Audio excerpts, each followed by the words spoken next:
Les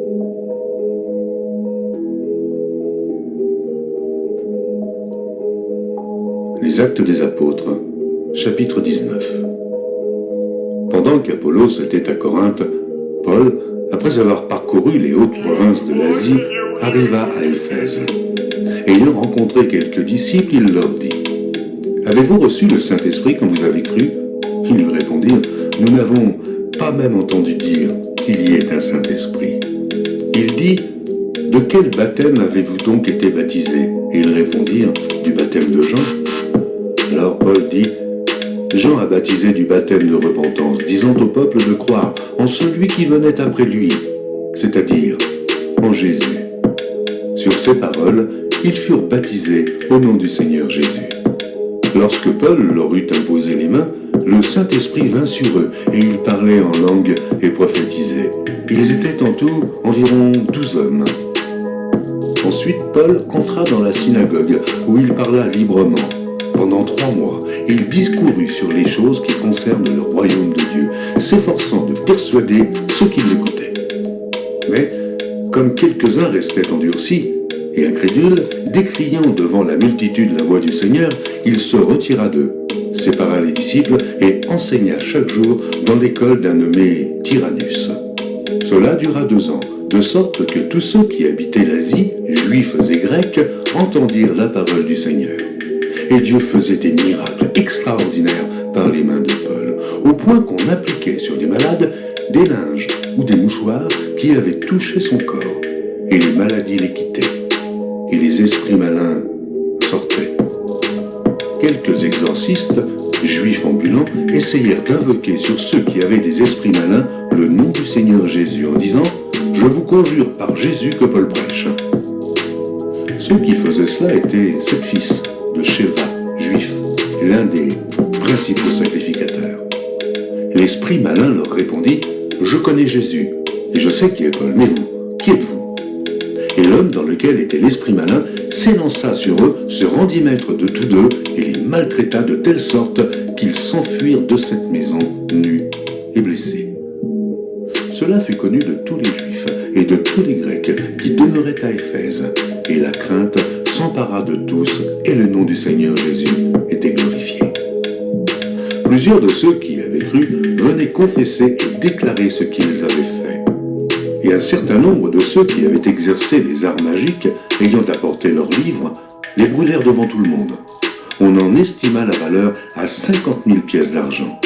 Et c'est ainsi que la parole du Seigneur croissait en puissance et en force.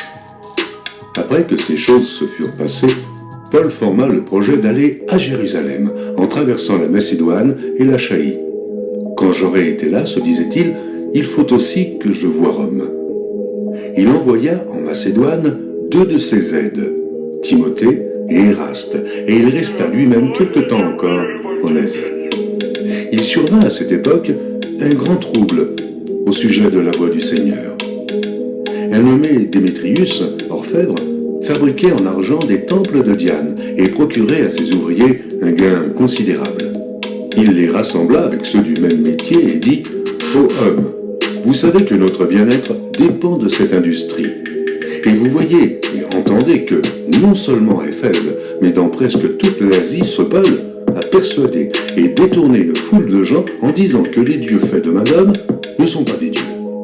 Le danger qui en résulte, ce n'est pas seulement que notre industrie ne tombe en discrédit, c'est encore que le temple de la grande déesse Diane ne soit tenu pour rien, et même que la majesté de celle qui est révérée dans toute l'Asie et dans le monde entier ne soit réduite à néant. » Ces paroles les ayant remplis de colère, ils se mirent à crier « Grande est la Diane des Éphésiens !»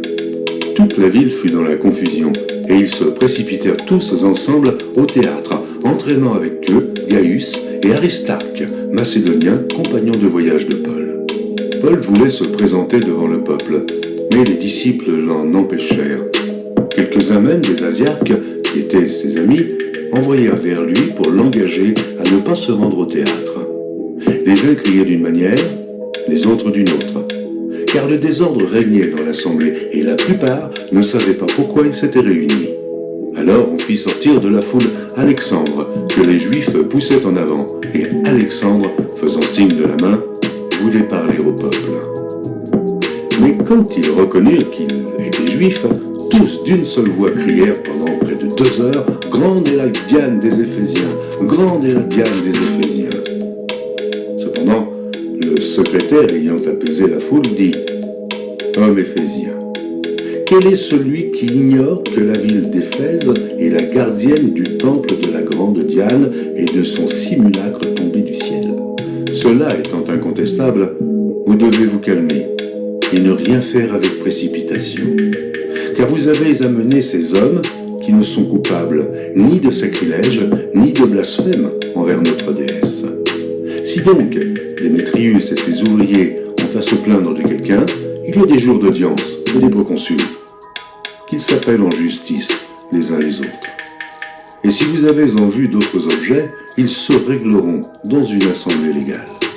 Nous risquons en effet d'être accusés de sédition pour ce qui s'est passé aujourd'hui, puisqu'il n'existe aucun motif qui nous permette de justifier cet attroupement. Après